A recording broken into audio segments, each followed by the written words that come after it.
রাষ্ট্র কাঠামো সংস্কারের জন্য বিএনপির ভারপ্রাপ্ত চেয়ারম্যান তারেক রহমান যে ৩১ দফা ঘোষণা করেছে তা বাস্তবায়ন হলে বাংলাদেশ সুখী, সমৃদ্ধ ও শক্তিশালী বাংলাদেশ হিসেবে গড়ে উঠবে বলে মন্তব্য করেছেন কিশোরগঞ্জ জেলা বিএনপির যুগ্ম সাধারণ সম্পাদক ও স্বেচ্ছাসেবক দল কেন্দ্রীয় কমিটির সাবেক আন্তর্জাতিক বিষয়ক সম্পাদক, সুইডেন প্রবাসী অর্থনীতিবিদ শহীদুজ্জামান কাকন।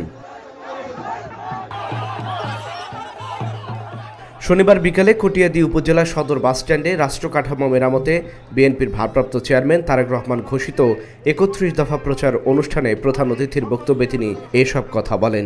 এ সময় তিনি আরও বলেন, ৩১ দফা বাস্তবায়নে সকলকে কাজ করতে হবে, তবে এই পথ চলা এত সহজ নয়। এই পথ চলতে হলে আরও দীর্ঘ পথ অতিক্রম করতে হবে, তাই সকলকে ঐক্যবদ্ধ থাকার আহ্বানও জানান তিনি। অনুষ্ঠানে কটিয়াদী উপজেলা বিএনপির সাধারণ সম্পাদক মতিউর রহমান মাস্টারের সভাপতিত্বে ও জেলা বিএনপির সম্পাদক মণ্ডলীর সদস্য শিহাব উদ্দিন আহমেদ ফরহাদের সঞ্চালনায় জেলা বিএনপির নেতা এনামুল কবির জুলহাস সহ কটিয়াদী উপজেলা ও কটিয়াদী পৌরসভা বিএনপির বিভিন্ন পর্যায়ের নেতাকর্মীরা উপস্থিত ছিলেন।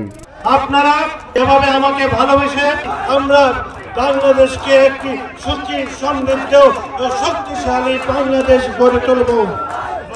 এই পথ চলা এতটা সহজ নয়।